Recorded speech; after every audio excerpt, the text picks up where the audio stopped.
I would assume that most owners would want to increase their revenues 10% without doing much more, without having to see more patients, frankly. And you can do that if you just clean up your systems a little bit, just a little. And I'm serious, it's not a lot of work. Hello, Private Practice Owners Club listeners. Today's podcast is actually Eric Miller's podcast, which is The Financial Beast. You can find his podcast out in the podcastosphere, whatever you call it, where I was a guest on his podcast. And we had the opportunity to talk about a couple of things, partnerships and how to increase cash flow immediately. I broke down the 4 phases that I discuss in my online course about how to improve cash flow in different aspects of your business without seeing any new patients. So you might want to check this out because we talk about 2 pretty significant things and it takes a lot of time to break down, frankly, but my experience with partnerships and how to create the most successful partnerships. And then after that, we lead into how to increase cash flow. So I hope you enjoy it. Check out previous podcasts that I've done with Eric Miller because he shares a ton of great insight on the Private Practice Owners Club, but he also has this podcast, The Financial Beast, in which I was a guest. And I'm happy to share it with you guys here. Let's check it out. All right, everybody, welcome back to the Financial Beast podcast. I am your BFF, your host, Eric Miller, co-owner, chief advisor, Econologics Financial Advisors. We are definitely on a quest to help as many healthcare owners achieve financial stability by giving you premier financial advice. Please check us out at econologicsfinancialadvisors.com. And if you're brand new to the channel, the drill, like, share, subscribe, so we can have awesome guests on. We have right now Mr. Nathan Shields. Let's go. Of multiple businesses, Private Practice Owners Club, one of the larger physical therapy groups, I got to assume, in the industry right now. You guys have put together there. Well, we've got an awesome Facebook group that's got almost 1,500 members on there. We have our own coaching clients, of course, and that's cool. And been doing the podcast for 6 years now. So there's a little bit of history and an audience for sure. Yeah, you're definitely in the game, man. And we were talking earlier about because you have a partner in the Private Practice Owners Club, and Adam Roden. Robin. What is it? Robin, just like Robin. I don't know why I always want to put a D in there for some reason. It's all right. And we were just kind of talking about partnerships in general because we've seen it be an issue, and we're going to talk a little bit more about partnerships and how to improve your cash flow. But I do want to just touch on partnerships because it is something that. But when they're good and when they're bad, oh my God, it is terrible. So you've had 2 partners, right? Have you had more? Yeah, well, I've had 2 now. Serious business partners. Yeah, not just like people that share a financial interest in a common real estate project or something like that. No, these are legit. We're in the weeds together kind of thing. Yeah. And you've had, for what I can tell, 2 pretty successful partnerships. Yeah, I mean, listening to you, I count myself lucky. You should. It sounds like 90% of the people that have partners that you're dealing with are having issues, and I've never really had issues before. I've found amazing people that I can trust, and we have open and honest conversation, and we have pretty clear expectations, and I can't complain, man. I don't get anxiety over getting on a call with them. I look forward to talking to my partners, and I'm sure plenty of people out there have a partner and I have to deal with this guy again or girl. You didn't have an agenda, or not an agenda, but when you decided to go into business with these 2, did you have a process, or was it just like, no, I like these guys, we're on the same purpose lines, I can get along with them pretty well, and that was pretty much the extent of the decision at that point? Well, my process of partnering with Adam, which is just in the last year, was completely different than my process of partnering with Will, which was, I don't know, 10 plus years ago, 12 years ago. Because 12 years ago, I didn't know anything. We just like, hey, you want to partner? Okay, let's do it. And it was like, and that was it. Right. So the reason why I believe my partnership with Will worked so well was, we came from some very shared values. Yeah.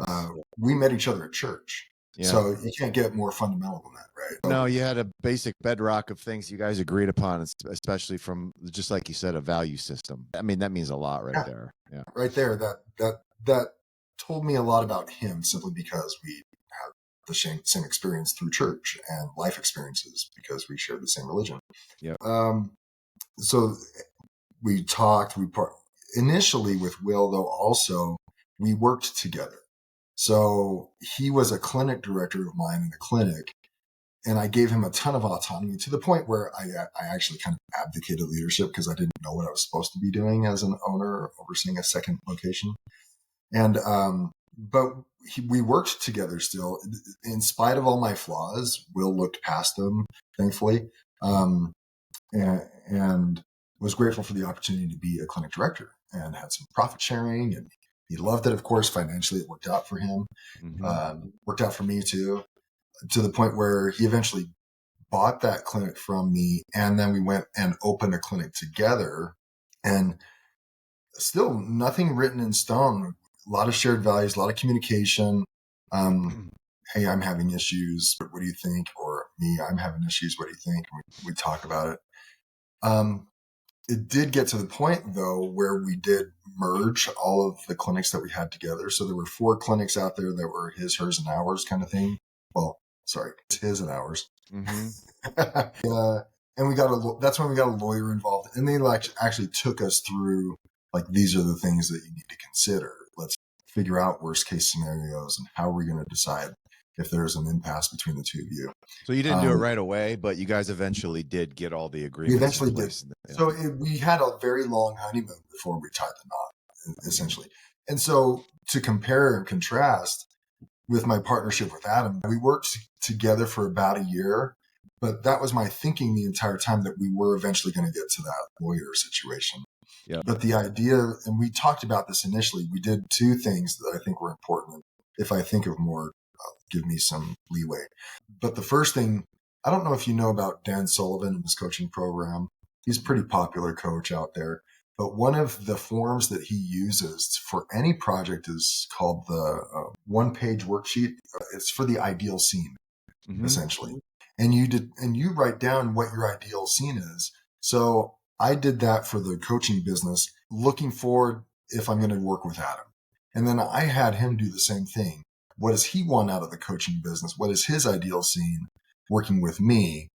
And in that, I got really frank. I was like, I do not want to do X, Y, and Z. And I expect X, Y, and Z. And he spelled out his expectations, right? His ideal scene. And we figured out we were both cool with each other's ideal scene. So I remember the conversation, it's something I stole from someone else, frankly, but I just said, hey, let's just great ideas are stolen anyway. So what does it matter? Right. And I said, let's just hit some singles. And what I mean by that is, like, let's try working together and see if some sparks start flying, if we're able to have some success together, if we work together, if we like talking to each other, meeting with each other, and we share some similar ideas and we're able to gain some traction with this thing, let's just hit some singles, to use a baseball analogy, before we try to hit a home run. And we frankly did that for about a year. And I will add one more thing there. I wanted to be very clear in what the payments were for work. So I told him up front, there is no sweat equity in this. I don't want to have this conversation 2 years down the road and you say, I did X, Y, and Z on it and I never got paid for it. So I expect to get X, Y, and Z now. And I was up front. I said, I don't want to hear any of that. If you don't feel like you're getting paid what you should get paid, then let's have a conversation about it and get you paid what you think you should get paid if the company's making money. Right. So I said, for the technical work, there was a book that helped me with this, and I can't remember what it was. Something about pie. Anyways, sharing the pie. Sounds about right. Yeah. Yeah. And so for the technical work, if you're going to coach, let's figure out now, what is your hourly rate for coaching? And let's negotiate that. And if it's cool with me, it's cool with you, then we'll put that kind of stuff in writing. You're going to get paid this amount of money for coaching. You're going to get this amount of commission for a sale that you generate, because he was going to be over sales. You're going to get paid, I don't know, this much per hour or whatever, for if you needed to do some computer work. And then you're going to get paid every 2 weeks or every month. right? And there's not going to be this, we're going to put in together. Well, if we did do that, then let's spell it out somehow, right? This is what we landed on. It could have been any other way, but that book kind of helped me figure that out. So, like I said, to compare and contrast, I had years of a honeymoon period with Will before we actually got to the lawyer. I had a year of that situation with Adam, with that initial conversation about how you're going to get paid and all that stuff before we finally sat down with a lawyer and he had equity in the business and all that kind of stuff. And we still have, and we revisited the technical working rates and stuff like that. And that's where we're at now. And so there were, and I will say Adam doesn't share my faith system. He's not part of my church, but I knew from, I have to admit, he was my first coaching client like 5 years ago. So I also had a very good idea who I was getting into business with based on what I saw in his work as a coaching client. And so that helped a ton. But I think that really helped with our relationship, that we didn't jump into it really quickly. We've shared our ideal scenes and knew what each other expect out of each other. And we were very clear about those conversations regarding money, because that seems to be one of the biggest hiccups, is how we're going to spend money and who's going to get paid for what. And I tried to knock those out of the way before we even agreed to work together. Yeah. Yeah. Usually it's like, what is the direction of the company, the money issue, and then the time and effort put in. Usually it's frustration over one partner that's not putting the time or effort in, and other one's having to do all the work. It's just the inequities of that. Well, and that's what I was very clear about that. Like, hey, Adam came to me and said, hey, I want to build something. I want to build a coaching business, and I know you have a brand, and I'd love to leverage your brand. Let's work together. And I said, listen, I really don't want to do a lot with it. Frankly, I don't want to do. I hate coaching. I don't want to coach.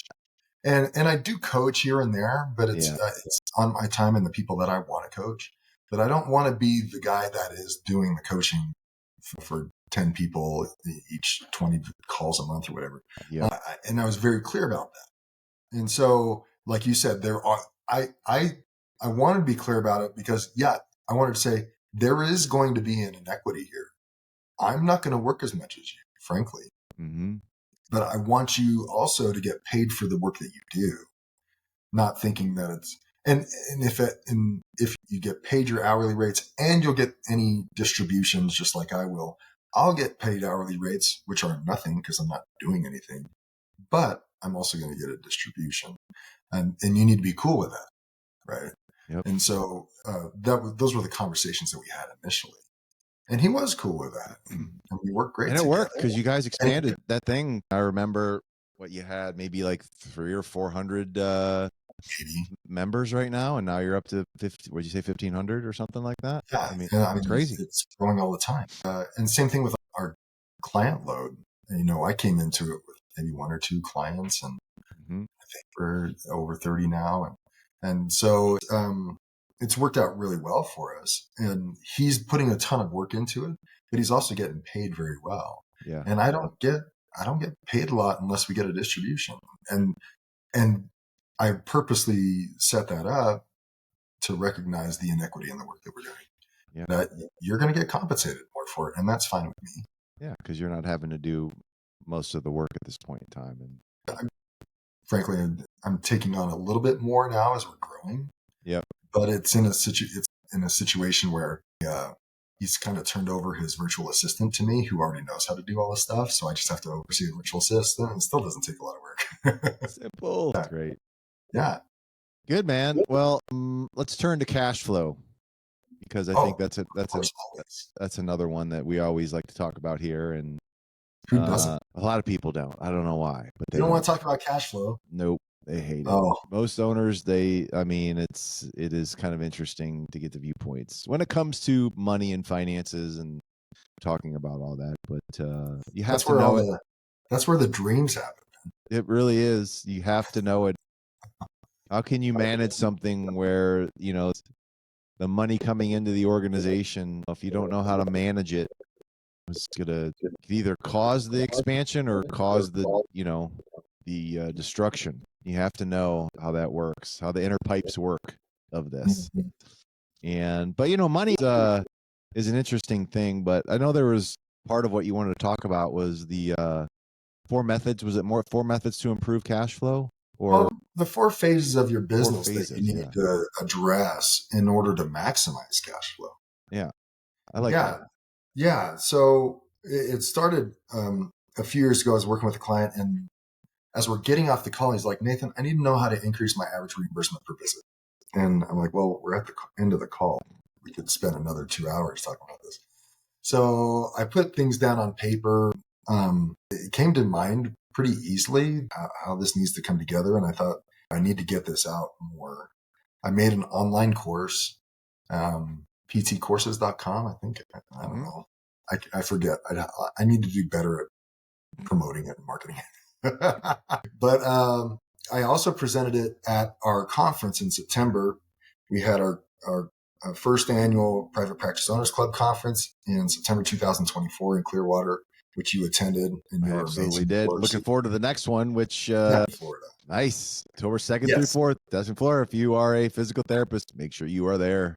Well, if you're any type of private practice owner, really, it doesn't have to be just physical therapist. Oh yeah, we're coaching speech therapists now. We're pediatrics. Boom. All right. Yeah. There you go. Yes, you got OTs on board. Yeah. So we don't have a landing page yet. So I would say this: make sure you join the Facebook group, Private Practice Owners Club. Just look for that on the Facebook. You'll see all the notifications that we post on there. We'll probably be putting out the landing page in another month or so, depending on when this releases. But that should be the first part of May. Mm-hmm. And then we also find you on LinkedIn. And if you go to the podcast, we're going to have ads in there as well. It's the Private Practice Owners Club podcast. There's over 300 episodes.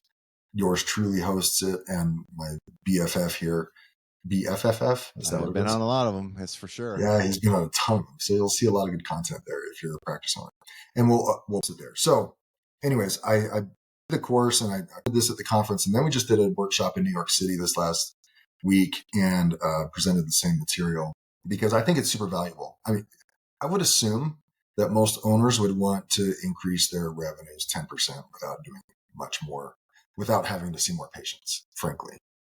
And you can do that if you just clean up your systems a little bit, just a little. And I'm serious, it's not a lot of work. And hopefully that translates or comes across during the course of this conversation. But there's 4 phases to consider. And by cleaning up these 4 phases, I can promise you're going to increase your revenue and thus should increase your profit because expenses staying the same, right? Increase your profit by even more. This is like take home cash in your pocket by addressing these internal systems and cleaning them up, right? And so they're not that difficult, but I put them in sequence from easiest to implement to hardest to implement and quickest return on cash flow to longer run cash flow. But there's 4 phases. Those 4 phases are just knowing your financial numbers. All right. Well, what's getting that dialed in? Talk about that. Let me just lay out the 4 and then we'll get into each one.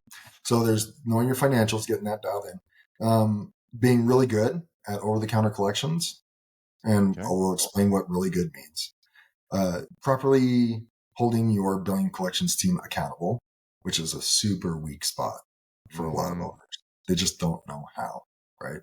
And the 4th part is maximizing your billing and coding, like getting your provider, you or your providers, to maximally bill for all the services you provide every visit, right? And so starting with the first one, knowing your financial numbers. I'm sure you've brought it up many times with Erica on the podcast, but and you've discussed it a little bit, but would you say that most private practice owners that you come across aren't very knowledgeable regarding their financial metrics? Well, they all just have the wrong, they usually have a wrong number when it comes to their, what they think they need to bring in. So when you say know your numbers, it's like, make sure that they're correct. And assuming you're talking about like, I know what needs to come to the organization for me to be able to operate, expand, and be solvent. Yeah. I mean, there's a lot of KPIs. There's a lot of stats that you could be aware of, but what you're talking about is what's commonly known as the break-even number, right? Mm-hmm. What's your break-even? Covering all your expenses plus 10% profit, right? What is that number, either in terms of cash flow or visits per week, right? Right. Probably need to know both numbers, frankly. Yeah. Yeah. What baseline, right? Knowing that, I'm going to guess on their average reimbursement per visit, which is a key KPI, yet they're probably not tracking it like month to month. They're probably just kind of guessing and not knowing the specifics. More importantly, they don't know what their cost per visit is. And if they don't know their cost per visit, they don't have a good idea whether or not that low paying insurance contract is making them money or not. Right. And then you're also looking at when you're also talking about financial metrics, you're talking about like what's your profit margin? I mean, is it in the single digits? And if it is, then what could you be doing better? Because owning a company and getting single digit profit returns isn't worth your while, wouldn't you say? Oh, it sucks. Yeah, totally About sucks. that? That's not why you got in business. God, no. And so these are some of the basic KPIs that you need the financial statistics you need to know. And I recommend that you're talking to your CPA or bookkeeper, whoever's reconciling your accounts every month. Mm-hmm. Because if there's one thing that they didn't teach us in physical therapy or occupational therapy, speech therapy schools, is how to run your business and know your financial metrics. So like for me, I had to tell my CPA at one point, like, listen, you and I were going to sit down for a month or once a month. You're going to talk to me for an hour and explain to me what a profit and loss statement and a balance sheet is and how to read my financials.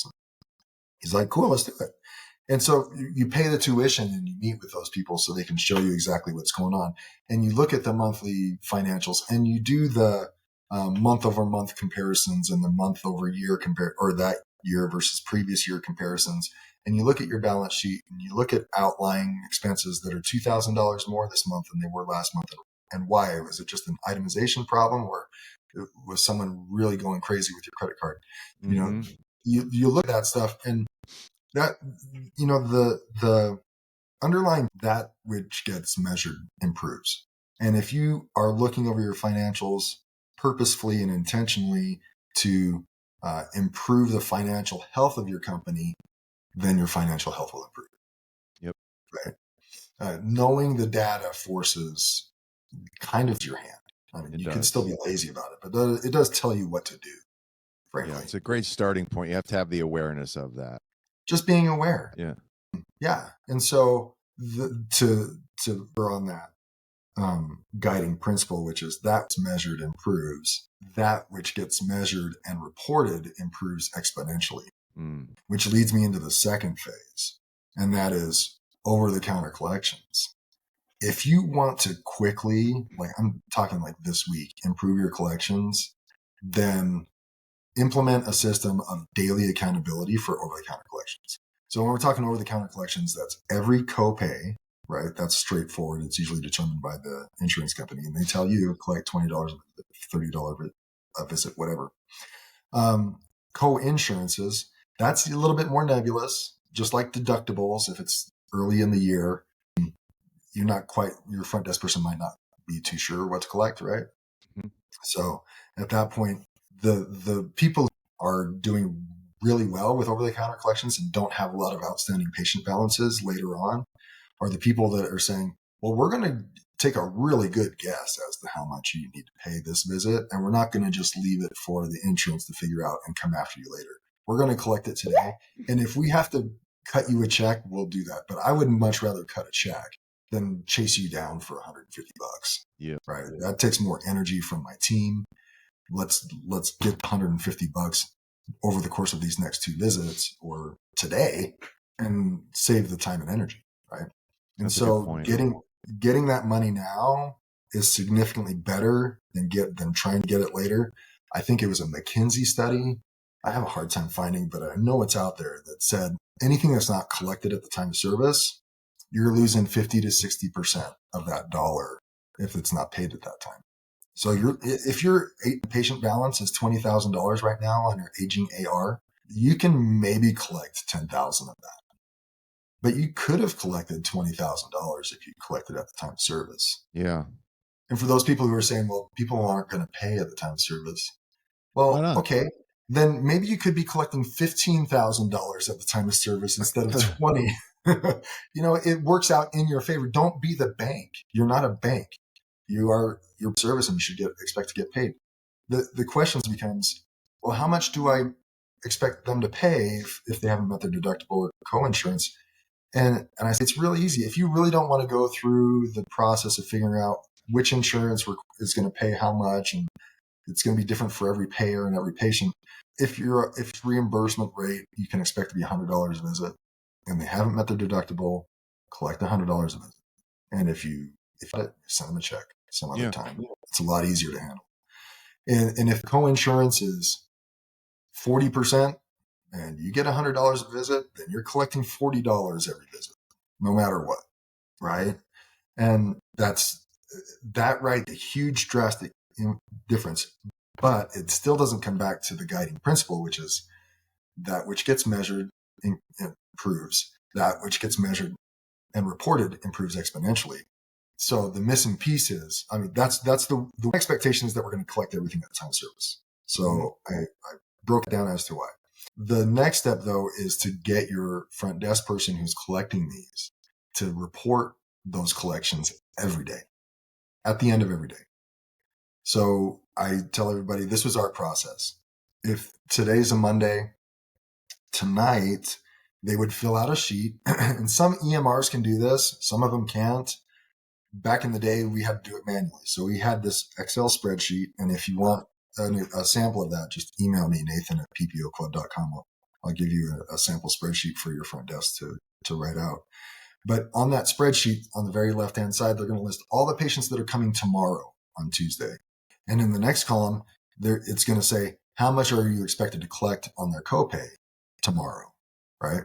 And it goes down exactly how we talked about, whether it's copay, co-insurance, or deductible, you write down that number in each one. And then that's the sheet. They prepare that tonight. And then tomorrow, whoever's running the front desk follows that sheet. Hey, so-and-so, John Smith, you got a $20 copay. How are you going to pay that today? And you go through the day like that. And then at the end of the day, you have all your notes, you have your spreadsheet, and you're able to reconcile your credit cards, your checks, and your cash. And you say, okay, we were supposed to collect $1,000 today. How much did we collect? Well, $990. Cool. That's a collections rate. Yeah. Right? That's where it should be. But if it's like 500 out of 1,000, we have issues because I'm expecting, frankly, 99%. And that way they have a scorecard and every day how well they're doing. They know how well they're doing. You know how well they're doing. And they turn that spreadsheet, all the credit batch receipt, the checks, the cash, put it in an envelope, put it in the safe box, wherever that is in your office, and send off the spreadsheet to the billing collections company and the clinic director so they know, how collections went and what happened. So that kind of reporting system made huge difference for us. It was great. All of a sudden, we were collecting a lot more every day. Cash flow is significantly better, a lot less on the patient balances remaining. But then the third thing in regards to that, to the front desk, and this has changed since I own my practices, but now most EMRs give you the capacity. And if your EMR doesn't do it, there are third parties that do it. You have to have credit cards on file for every patient, no matter what. No matter what. People always bring up the excuses. Well, my patient might want to put credit cards on file. I don't accept that excuse. I think they put it out there as a self-limiting belief. Yeah. But those same patients that might tell you that they don't want to share their credit card information, I promise you they have an Amazon account, they have a Netflix account, they have a number of other online services that have their credit card information. And nowadays, that's just not a proper excuse. Yeah, you got to have a really strong front desk person to run this too, don't you? I mean, you need a good You person. do. I mean, you got to have someone who is not afraid to ask for money. That's right. They have to be like a bulldog on when it comes to asking for money.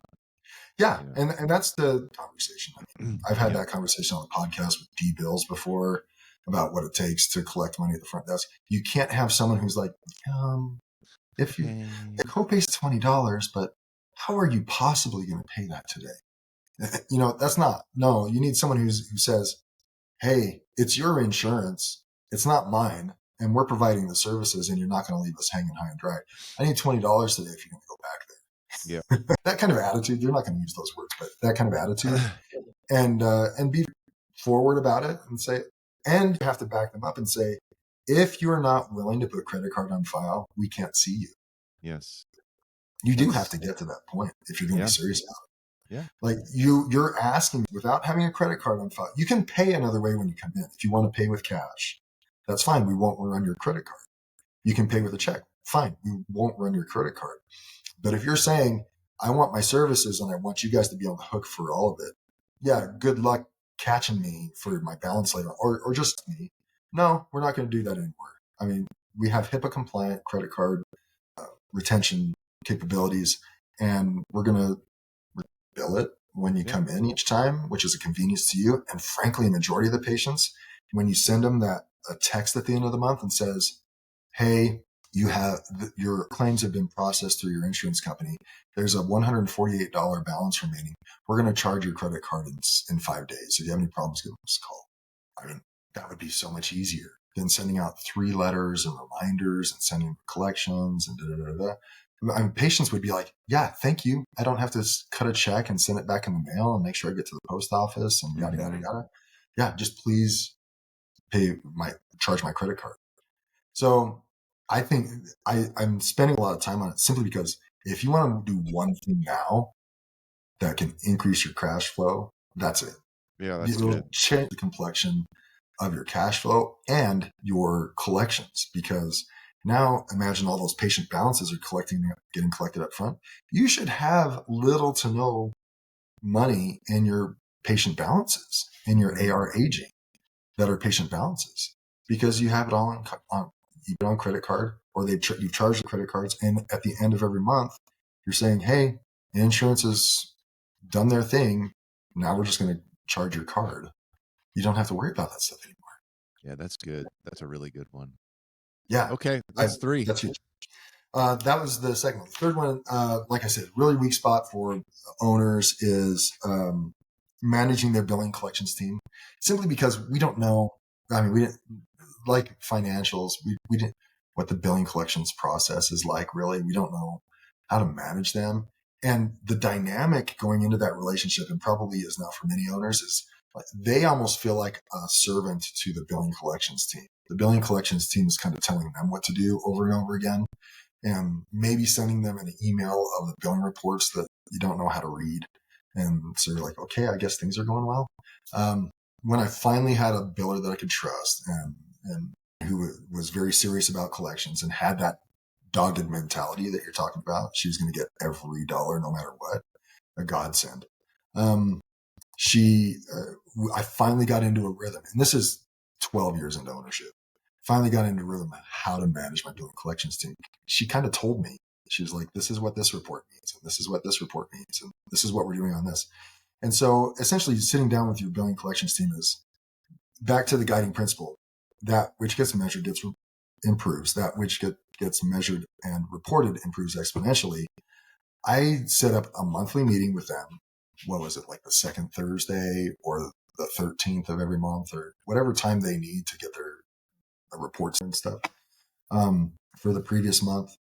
Then we'd get together on that day, same time, same month. This is when we're meeting, and the agenda we're going to follow. So we do what's called a one-word open, just to see, hey, how are you feeling today? One word, boom, boom. We about our purpose and values just a little bit to make sure we're on the same page. And this is in-house or outsourced. It doesn't matter. I generally follow. And then we cover the reports. And so I want to see what's the ARA aging look like. I also want to see, so we got in the habit of projecting So if we're looking at January numbers for collections, we collected so much money.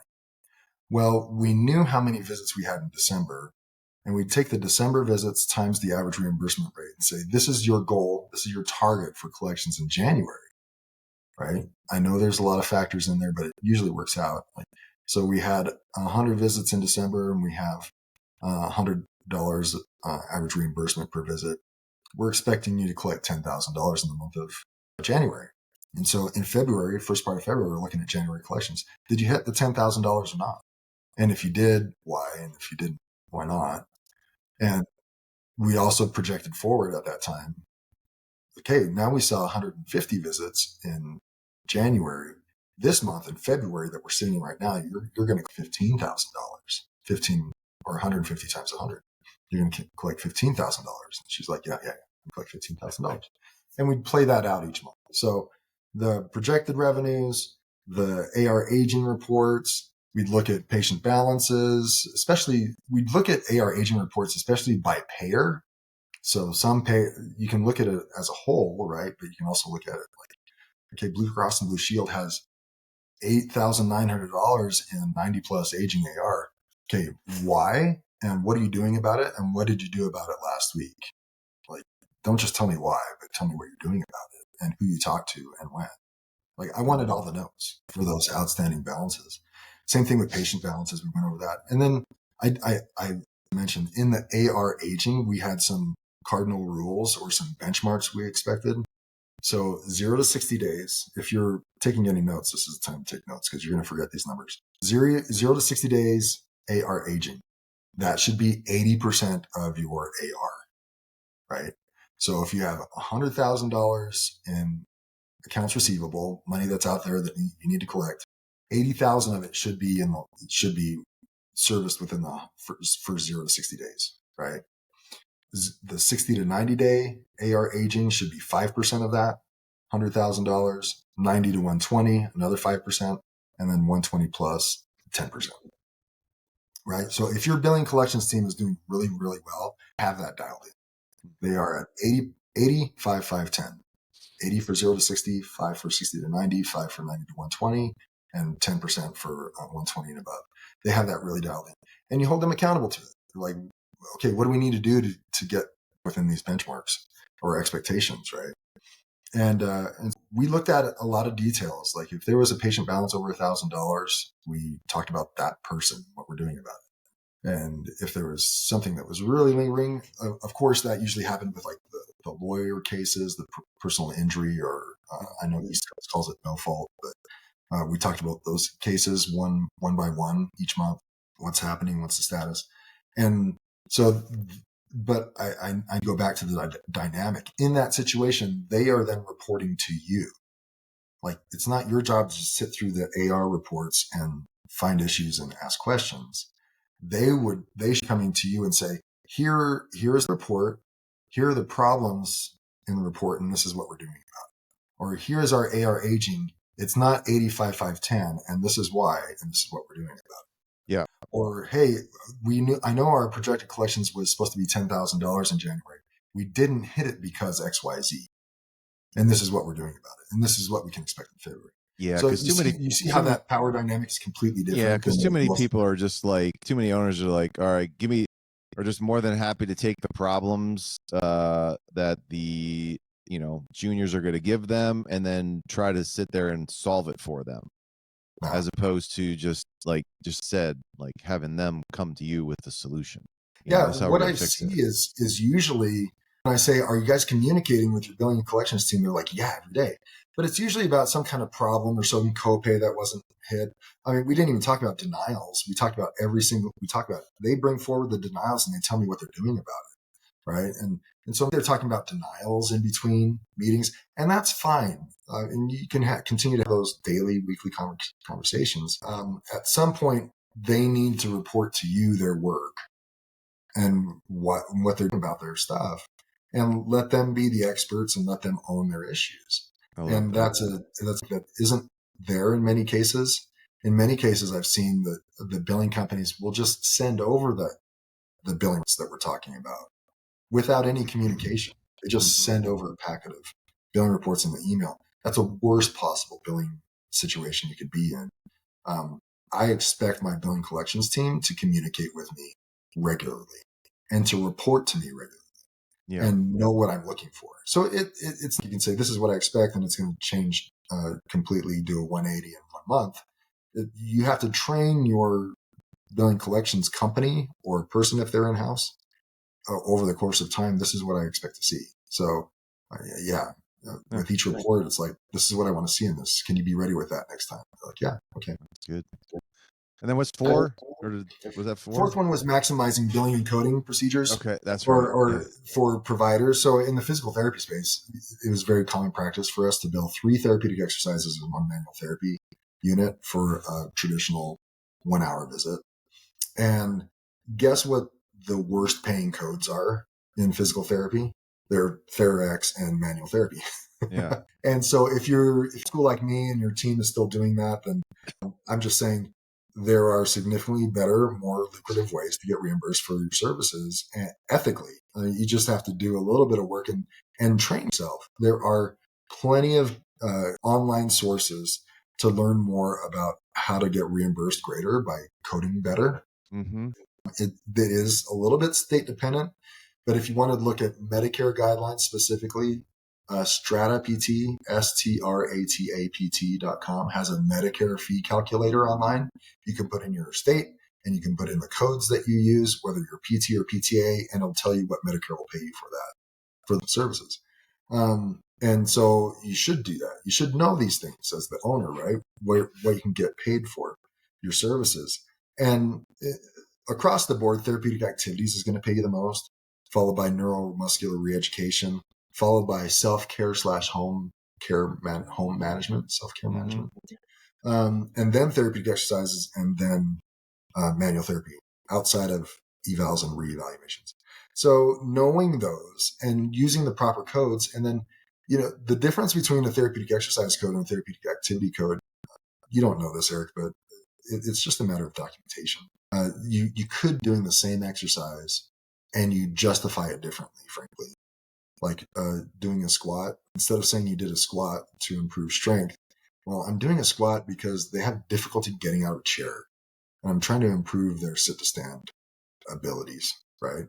And that in and of itself, more than likely, now don't hold me to it, but more than likely would be just a therapeutic activity code. God, we have such a screwed up system. Oh, it's so stupid. Yeah. And but the worst thing you can do is do like 3 TheraX and 1 manual. Probably the best thing you could do is one of each of those: therapeutic activity, neuromuscular reeducation, therapeutic exercise, and manual therapy. That would probably do you better. What will pay you the best is 4 therapeutic activities. But I know in some states, if you use therapeutic activity code a lot, you get red flagged. The New York City guys were telling me that, like, if you use therapeutic activity code, you're probably going to get audited. They don't like to see it, but I think 1 therapeutic activity code here shouldn't be an issue. But if you're using multiple, that can be a problem in New York. So that's New York. I know in Arizona, you can do 4 therapeutic activities. It's usually no problem. But you need to need to start navigating. Well, some insurances don't like it, but some insurances don't care. So now you need to know, as the owner, and train your team. XYZ insurance, we're going to bill this code all the time because it maximizes care, and we're going to justify it accordingly with our documentation, so that we can ethically bill for it and show our reasoning behind it. But this XYZ insurance isn't let us do that, and so we know we have to bill the TheraXs and the manuals. Maybe that one allows you to do a reevaluation code that you couldn't do with the other one, and that's how you maximize profit. And so you have to know these things, and it's working with your billing team. When they get a denial, then they tell you this code isn't working in combination with that code, or we do better if you bill these codes together instead of those codes, and that's where you really manipulating the system, frankly, because that's what the insurance companies are doing to you, and you need to know. If you really want to get paid the most for your services, you have to know how to navigate some of these differences between insurances and between codes. It's a giant quagmire, but you have to try to understand the quagmire as best as you can. Yeah, there are some billing companies that are doing better, or maybe even some AI services. Like Athelis was a sponsor at a conference, and they have an AI billing program platform that frankly, can handle some of that stuff. Like when a denial comes in, they don't have to someone to handle it manually. Like the AI program already knows what to do with that denial and kicks it back out in real time with the changes that we made. So some of that stuff is coming down the pipe, or actually is here. Like Athelis has that, Yeah. And there will be more. AI component's going to be helpful because insurance companies are using AI already to they're going to use it to deny you. So you better fight fire. You're going to need to fight fire with fire. Yeah, we're behind the eight ball currently because they're already doing it, and we need to do the same. So there's knowing the billing collections game, not only just managing them, but how to maximize your reimbursement rates visit to visit is huge. And it can't be, I can't state it enough, that those owners then have to train their providers, because coming out of physical therapy school, in our cases, they're going to teach you Medicare billing guidelines. And if you use Medicare billing guidelines across all the commercial payers, you are losing money. Right. Because AMA billing guidelines, which are a lot of the commercial payers, you can actually see a patient for a less amount of time and bill the same amount of units. And that's just the game as well. And so you have to out of your providers because they're coming out of school like that. In doing that, and I think you understand this concept pretty well, Eric, is that the owner can't be doing that training. Like, because they're thinking, oh, you're just telling us how to manipulate the system so you can make more money, right? I mean, I think that's might be a default thought process. But not only that, your team members tend to accept the training of people who are more of their peers, or that they see as experts and not the owner. So if you use a Gowenda, if you use MedBridge on billing and coding and stuff like that, or who else is out there that does it? I'm not sure, but those are the two that come to mind: Gowenda and MedBridge. Let them do the training, right? That way, it's a third party, and if there are any kickback, if there's any kickback, then you can go back to the third party and say, well, what does it say we can do? Well, let's use that, and can we just agree that he's the expert and we'll just do what they say? Yeah. And instead of fighting with you as the owner, right? But the owner has to have the knowledge first, and then they can implement those changes. So you can see, back to what I was talking about, I laid those 4 situations out from easiest to hardest, because it's going to be really easy. It should be easy to get your numbers. Pretty easy to make some over-the-counter collections changes today if you really want to. And then managing your billing collections team, and then getting your provider team to change their billing and coding practices can take a little bit more work. But if you spend the next 3 to 4 months on this, we're talking an increase in revenues of like 15%, 20%. Which is enormous. It's huge. Yeah. It doesn't sound like a lot, but no, it's a lot. You change your average reimbursement rate by $5 a visit, that's closer to like 5-6% change. You get your average reimbursement rate up $5 to $6 a visit. Translate that over 10,000 visits. It's all cash money. I mean, it's all profit. Yep, it really is. You're not increasing your expenses. You're just improving your internal systems. Good stuff, my friend. That was granular, man. I didn't expect that. That was you went deep. You went deep. I hope I didn't go long on it.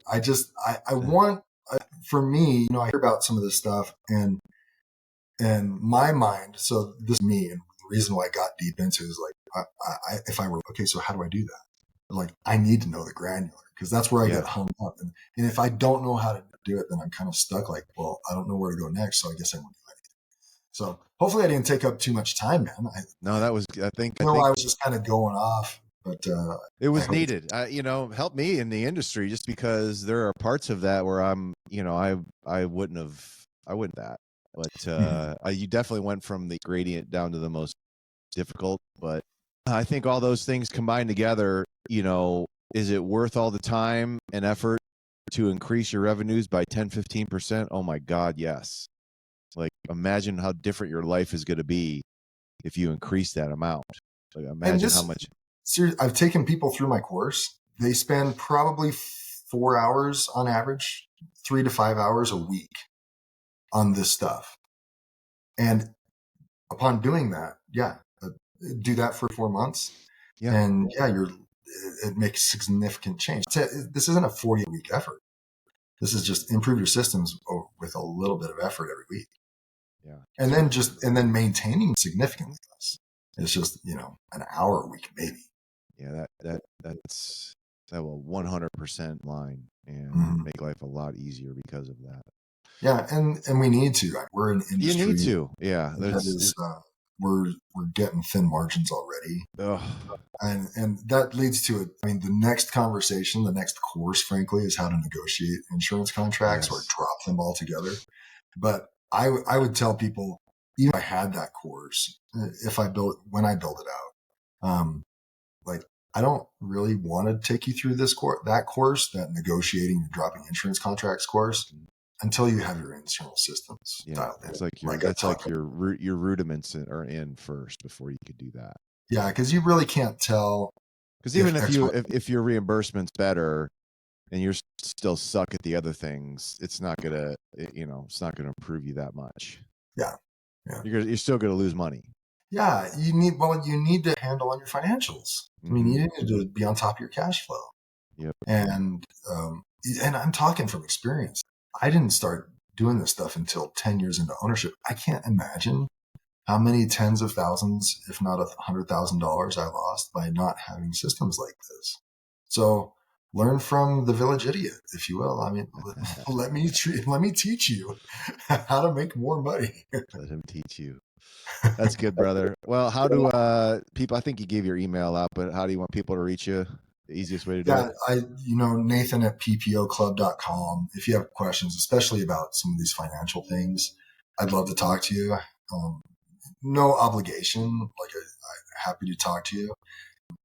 On the group side, want to be part of a bigger group that is having these conversations and you want to know about what we're doing in the future, that's Private Practice Owners Club. In the Facebook group, we have the website, ppoclub.com, where you can learn a little bit more about us and schedule an appointment, or you can reach out to me directly. And then the LinkedIns and the podcast, Private Practice Club podcast. If you are a podcast consumer, I'd like to say I'm, you know me, myself a lot.